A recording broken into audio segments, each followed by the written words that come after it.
students, welcome you all to this session. So in the previous session we had discussed about phylum Coelenterata, or also called as phylum Cnidaria. We had seen the general characters of phylum Cnidaria.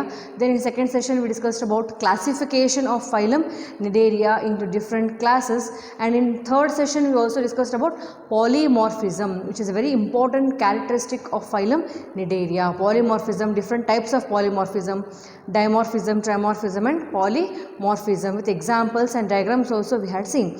Now in the today's session we have come to the end of this chapter. We are discussing today about coral and coral reefs. Coral and coral reefs.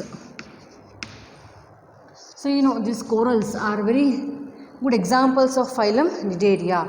Hydra, Obelia, Physalia, so many animals are there.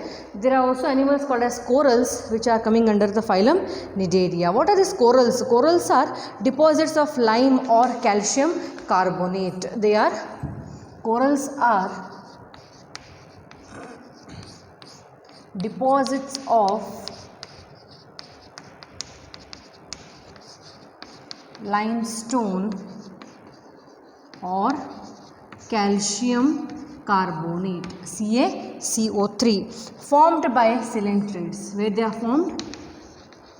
Formed by coelentrates. So once again, what are corals? Corals are nothing but deposits of limestone or calcium carbonate formed by coelentrates. They are formed of exoskeleton. They are formed of exoskeleton. See children, you know in animals there are two types of skeleton, exoskeleton and endoskeleton. Exo means skeleton is present outside the body. Endo means it is present inside the body. We have endoskeleton because we are complex organisms, but these animals have exoskeleton made up of calcium carbonate or the limestone. By the polyps, exoskeleton of polyps. You know there are two body forms, polyps and medusa. They may be solid. These corals may be solid or branched like trees, or branched like trees. So there is no particular shape for these corals. They are large, huge structures they are formed, branch like structures, huge trees like structure they are formed, branch like trees. Most of them belong to class Anthozoa. If you remember, in the classification, the phylum Cnidaria is divided into 4 classes, that is Hydrozoa, Scyphozoa, Cubozoa and Anthozoa. So these coral reefs are belonging to class Anthozoa, comprising about 2500 living species. 2500 living and 5000 fossil species are there. Fossil species. You know meaning of fossil. Fossils are the remnants of plants and animals which are buried deep inside the earth. After the death of organisms, they are buried deep inside the earth, but after millions of years they form fossils, and study of fossils is called as paleontology. That is different branch, but you should know the meaning of fossils here. Next, coming to types of corals.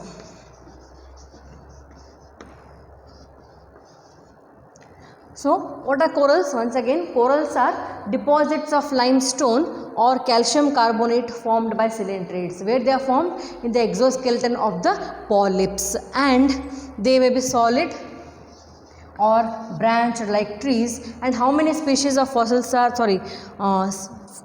there?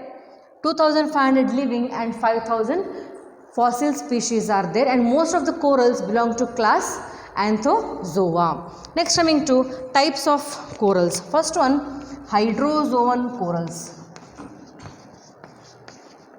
There are two types of corals, hydrozoan corals and anthozoan corals. In hydrozoan corals, they secrete massive calcareous exoskeleton. They secrete massive calcareous exoskeleton, and it is a modified epidermis called calicoblastic layer. The skeleton formed is modified calicoblastic layer. This is about hydrozoan coral. Second, we'll see anthozoan corals.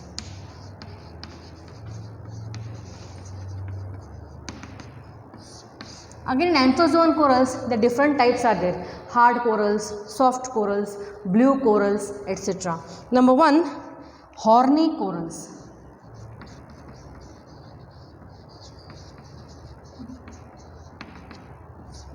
Horny corals are branched and tree-like. They are branched and tree-like. As you know, trees, they have huge branches are there. Because of secondary growth in dicot stem, there is increase in the girth of the stem, and the tree is branched into so many parts. That is branched tree-like. So these horny corals are branched and tree-like. And skeleton is formed of horny proteinaceous substance. Skeleton is formed by horny proteinaceous substance called as gorgonin.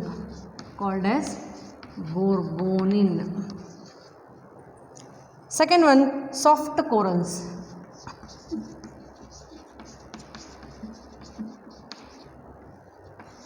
Soft corals are colonial polyps having endoskeleton and separate spicules.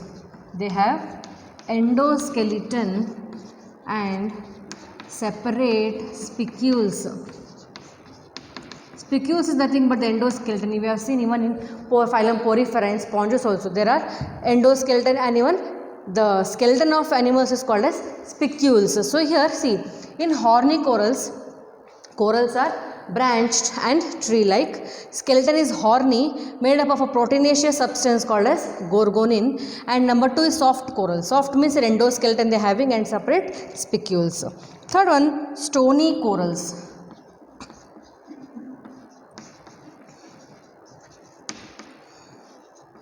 Stony corals are, skeleton is made up of calcareous spicule. Again here same, skeleton is made up of calcareous spicules and stained red with, and it is stained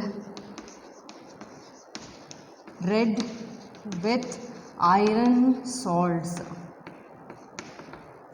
See children, here stony corals are calcareous spicules. The meaning of calcareous, made up of calcium carbonate, and they are stained. Stain, you know, you are using in the practicals, right? In biology, that is staining of material. Take a section of a leaf or stem and you add a stain, that is a color you can see. Stained red with iron salts. These are the characteristics of stony corals. Next we'll go to blue corals. Blue corals form a massive skeleton. Next one.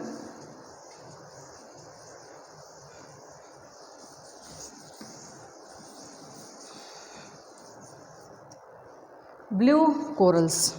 They form a massive skeleton.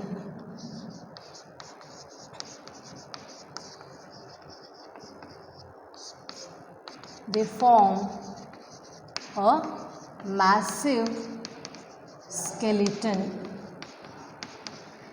Massive skeleton. The large cavities contain polyps. Large cavities contain polyps. Example, Heliopora.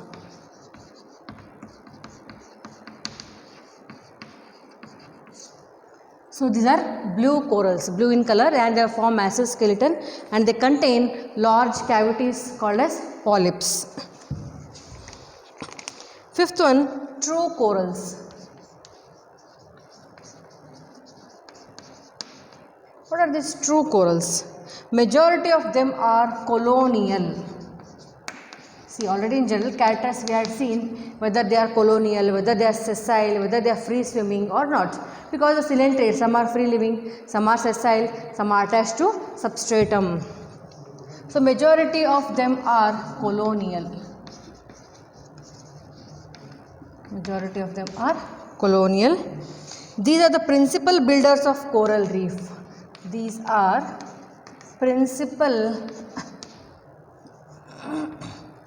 builders of coral reef. See, these coral reefs, they go on growing up to huge wide area. The great Australian barrier reef, that will say next example. So 5 types of anthozoan corals you can see. First one, horny corals, soft corals, stony corals, blue corals, and the true corals are the 5 types of anthozoan corals. Horny corals are branched tree-like, skeleton may be proteinaceous, made up of gorgonin. Soft corals have spicules. Even stony corals have calcareous spicules, and they are stained red with iron salts. Number 4, blue corals form a massive skeleton, example Heliopora, and true corals, number 5, is made up of, it is majority of them are colonial and the principal builders of coral reef. Discussed about types of coral reefs. 2 types are there, hydrozoan corals and anthozoan corals. Again, in anthozoan corals we had seen true corals, blue corals, horny corals, soft corals, true corals, etc. Now we will discuss about coral reefs. Coral reefs. Coral reefs are again limestone formation. These are also limestone formations, that is the exoskeleton of stony corals, formed by exoskeleton of stony corals. Just now we had seen the stony corals, and heavily charged with organic material, and they are heavily charged with organic material. So coral reefs are formed of exoskeleton, that is of limestone, and they are heavily charged with the organic material, and especially grow in the upper strata. They grow in upper strata. Coral reefs are ridges of calcium carbonate. They are the ridges of calcium carbonate. See, mainly all these coral reefs are mainly they are containing, or mainly they are made up of calcium carbonate. The main constituent of this is calcium carbonate. In the sea, it is formed in sea and in the shell of animals. See children, some are shelled animals in mollusca we see. All these shells, how they are formed? They are formed of calcium carbonate. So coral reefs are limestone formations, exoskeleton of stony corals, heavily charged with organic material, and usually formed in the upper strata, and ridges of calcium carbonate, and they are formed in sea in the shells of animals. Next we will see just in general distribution, in which parts of the world these coral reefs are found. Distribution. I'll write the name of some places where these corals are widely distributed. First one, coral reefs grow in warm, shallow waters. They grow in warm, shallow waters. What do you mean by shallow waters? Shallow waters means the water body which is not so deep is called as shallow waters.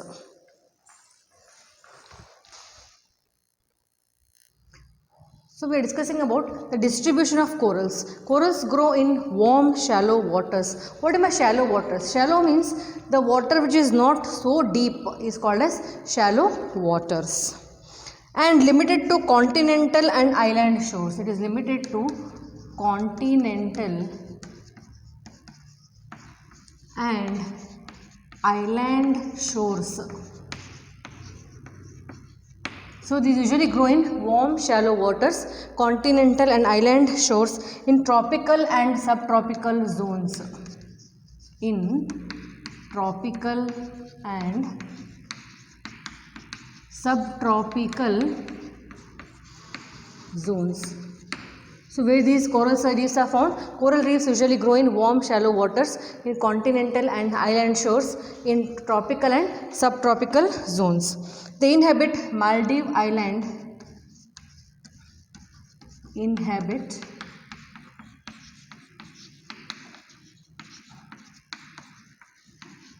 Maldives Island of Indian Ocean,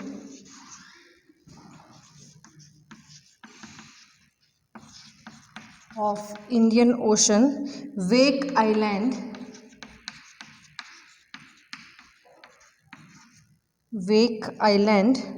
Marshall Island,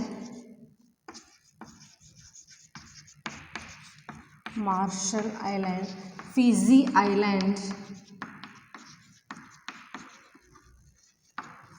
Island of Pacific Ocean,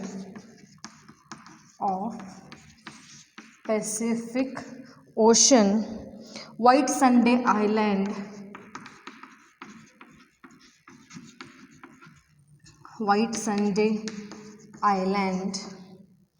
Baham Island, and the famous, now here comes the Great Indian Barrier Reef, that is in Australia. Great Barrier Reef of Australia. Great Barrier Reef of Australia is the most famous.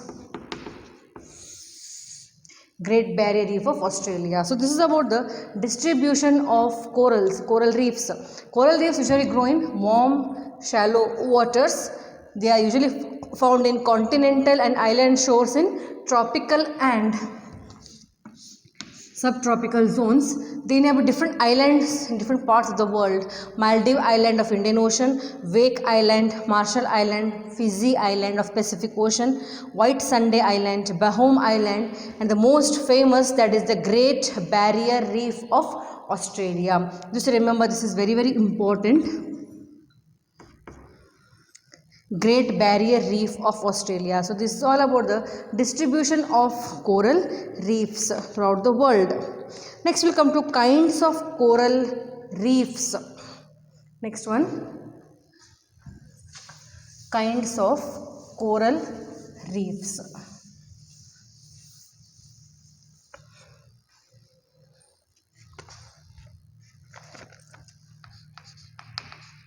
Kinds of coral reefs. There are three kinds of coral reefs. Number one, fringing reefs. Now, what do you mean by the term fringing? What it's called fringing means a coral that lie close to the shore, seashore. The corals which lie close to the seashore are called as fringing corals. These lie close to the seashore, so it is called fringing corals, fringing reefs. It is about 1/4 mile out and consists of reef edges. It is the most active coral growth occurs, and it is most active. It grows up to 1/4 of the mile close to the seashore. So as you know, these corals are usually found in water, but some are found in shallow waters also. But this is close to the seashore, growing up to 1/4 mile, they go up long kilometers, and they are most actively growing corals. Number 2 is barrier reefs.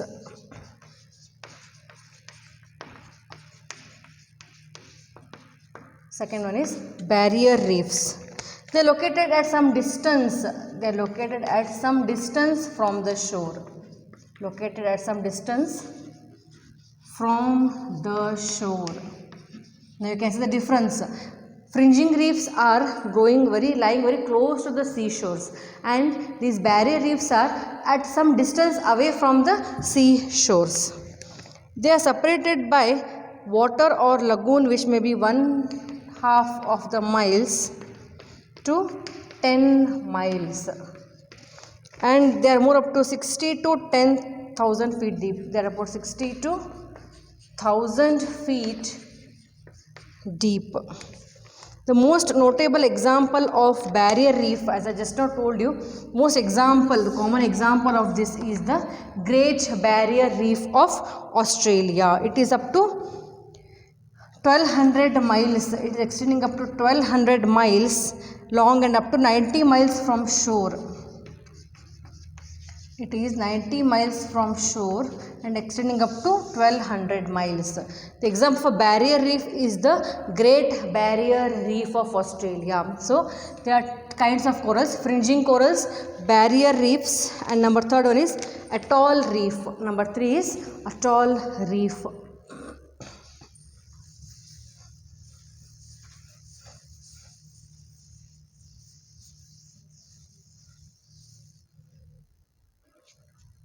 Third one, atoll reef or atoll reefs. They are referred to as coral island or lagoon island. It is referred as lagoon island. They are irregular. Some are circular and some are horseshoe shaped. You can see what shape they are found: horseshoe shaped, not enclosing any island, not enclosing any island. So, 3 types of coral reefs we have seen. First one, fringing reefs. The meaning of fringing reefs is they lie close to the seashore. They are very close to the seashore. Number 2, barrier reefs. Barrier reefs are at some distance from the seashore. The most common example or the famous example of the coral reef is the Great Barrier Reef of Australia. Number 3, atoll reefs are referred to as lagoon island, irregular in shape, horseshoe shaped, not enclosing any island. So this is all about the corals. Now we will discuss about some of the importance of corals. Now various corals are important. In which branch or in which field they are very important. The corals are playing a lot of important roles in different fields, you can say, like food, medicine, in tourism, etc. Now we will see one by one the importance of corals. Now we have seen distribution in different parts of the world, that is islands, they are all formed. Now we will see importance of corals.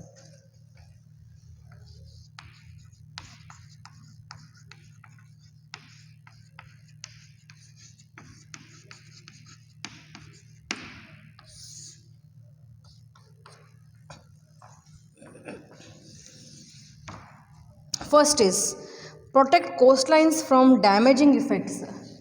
They protect coastlines from damaging effect.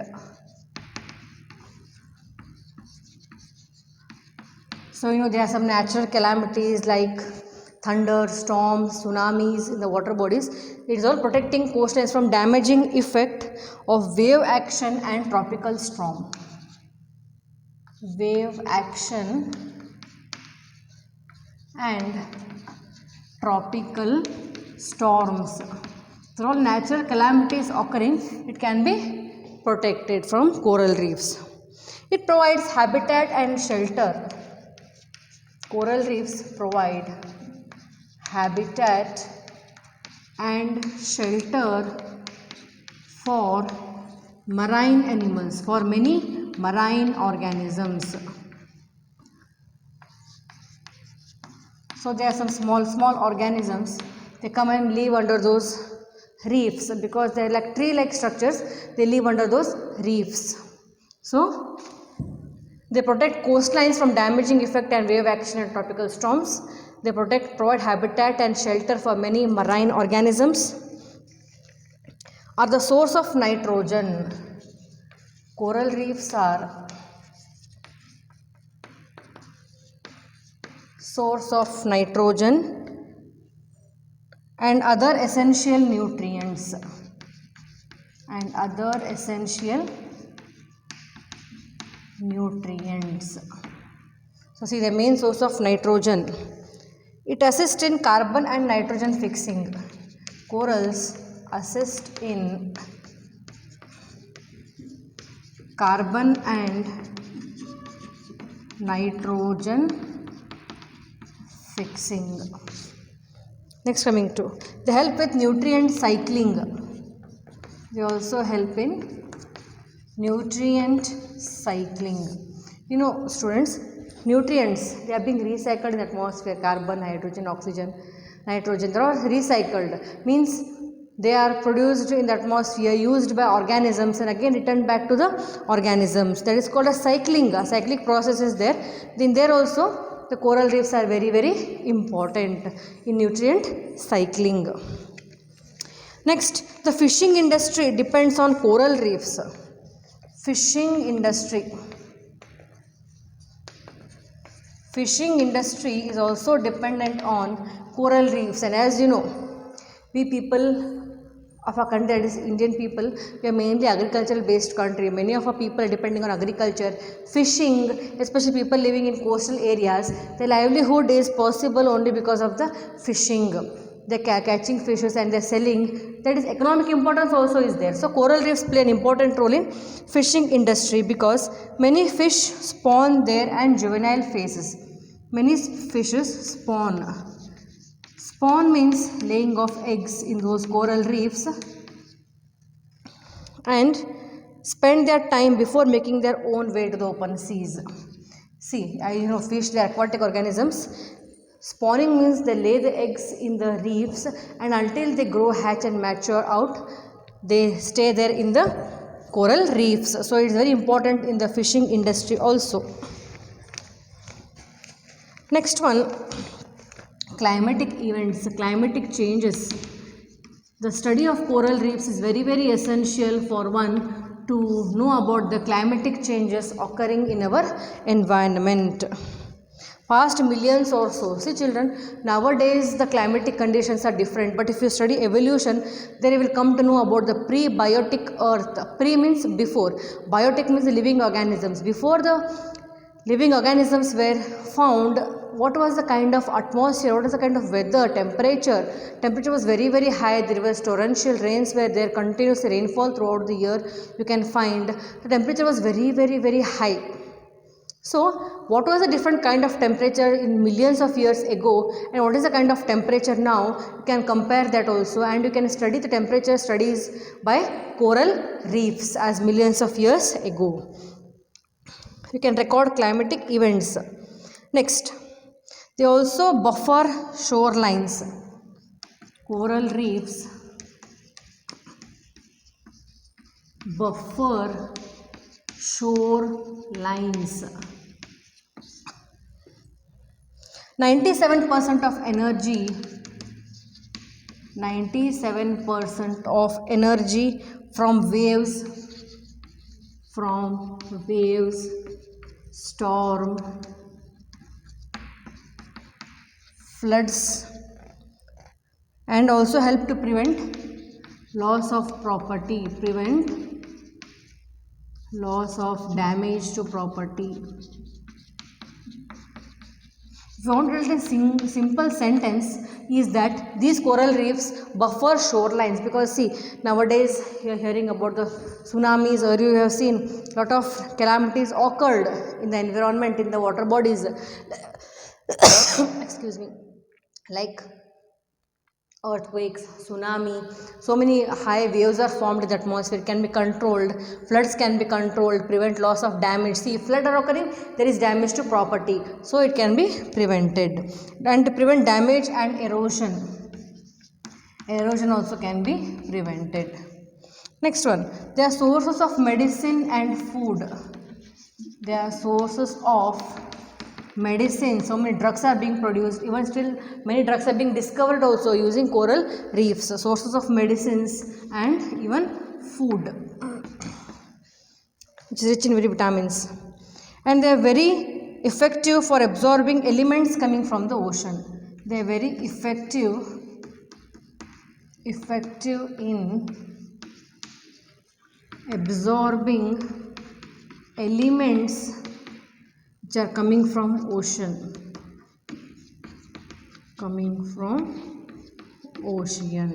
So see, coral reefs are having so many uses, importance.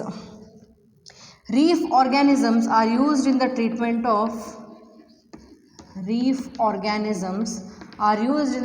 of curing different types of cancers.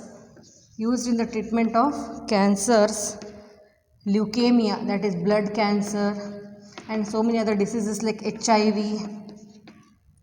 Then coming to cardiovascular diseases, related to heart, and even ulcers. And they are also used as cosmetics also. They are used in cosmetics and used to treat so many diseases, like that is reef organisms are used to treat different types of cancers, cardiovascular diseases, ulcers, cancers like leukemia, and so many other importance are there. So we'll just go through once again. They protect coastlines from damaging effect of high storms are there, high winds are there in the ocean, large amount of force is there, wind is there, can be reduced or protected. Provide habitat and shelter for many marine organisms. Source of nitrogen and essential nutrients, help in nutrient cycling, fishing industry also, because the fishes spawn, the juvenile young ones are spawned in the reefs and they are staying there for some time until they go to the next sea. Next, coming to climatic changes, also it can record climatic changes like prebiotic earth. Until now that climatic, so many changes have taken place. So if you want to record the climatic changes of millions of years ago, reefs are used. And they also preventing damage of property, erosion, the source of medicine, food, effective in absorbing elements coming from ocean, and their reef organisms are used in the treatment of different types of cancers like leukemia, and also treated in HIV, cardiovascular diseases, ulcers, and also used in cosmetics. And these corals are also very useful in tourism, because these corals are very beautiful. So many people even come to visit. So it is a kind of tourism. In tourism also people are very attracted by these corals. So this is the economic importance of corals. There are some more importance we will see now, that is long coral skeleton. Next one, long coral skeleton, because of its similarity to our bones. See children, long coral skeletons. Now you know, you have seen the structure of bones in PUC, you have studied bone structure, or you have seen skeleton also, how they are, bones are long like. So these corals are also looking like our bones only. So the long coral skeletons, they are served as material for bone grafts. They are used as bone grafting. Means some patients or some people where the bone is fractured, then in case they are using this bone grafts, because they are made of coral skeleton. And they are also used in natural protection, you can sunblock. These coral reefs also act as sunblock by producing a pigment called as fluorescent pigment. Fluorescent pigment is produced by these corals, which act as natural sunblock. As you know, the sun rays are very harmful. The ultraviolet rays coming from the sun is very harmful, because it causes so many skin diseases and even skin cancer. So these coral reefs are very useful for us to protect us from harmful ultraviolet radiations. So these coral reefs are acting as natural sunblock, that is called as fluorescent pigment. Next, I told you tourism benefits. There are so many tourism benefits also by these corals, because they are hugely spread in the water bodies and it looks very beautiful. A scenery looks very beautiful. So attracts visitors from across the globe. It attracts visitors. Now see children, nowadays all are very you can say they want to visit some beautiful places, they want some nice environment. So these are very very useful, very very beautiful, very attractive. Nowadays people are very going to attractive nature, you can say. Very beautiful trees are there, flowers are there, our environment is very very beautiful, having so many flowers are there. So it attracts visitors because they are very beautifully spread in the water bodies, looks very beautiful. So it attracts tourists throughout the world. Next one, without coral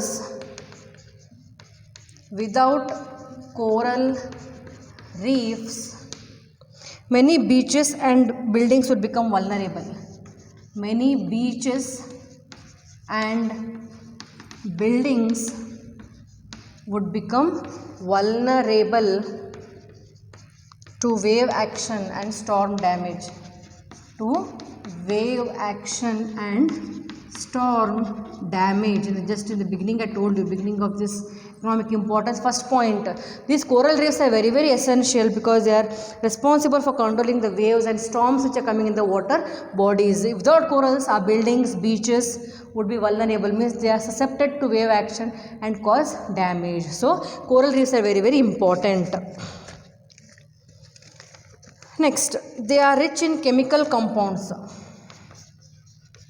Coral reefs are rich in chemical compounds. Chemical compounds known as marine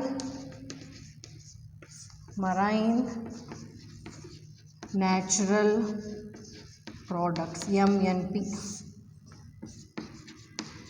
Marine natural products. So these are all the economic importance of corals.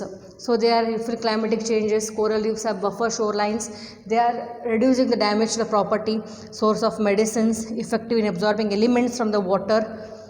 Reef organisms are used in treatment of different types of cancers, different types of diseases, used in cosmetics.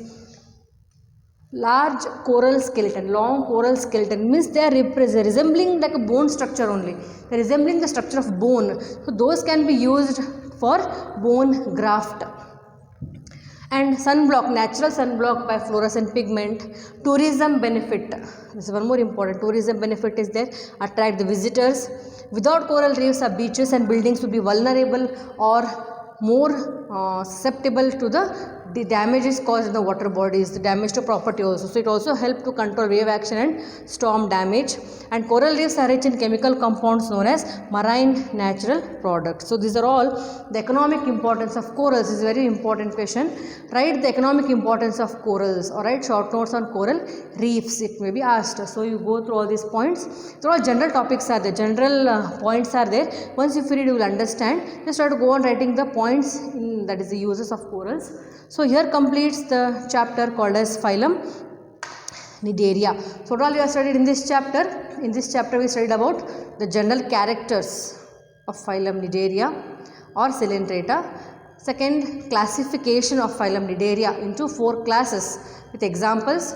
Next is session 3, we had seen polymorphism in Cnidaria, different types of polymorphism with examples. And the last one, that is the coral and coral reefs and importance of corals. So you go through the notes and questions also will be given to you. You go to the important questions of previous years and prepare for the exam.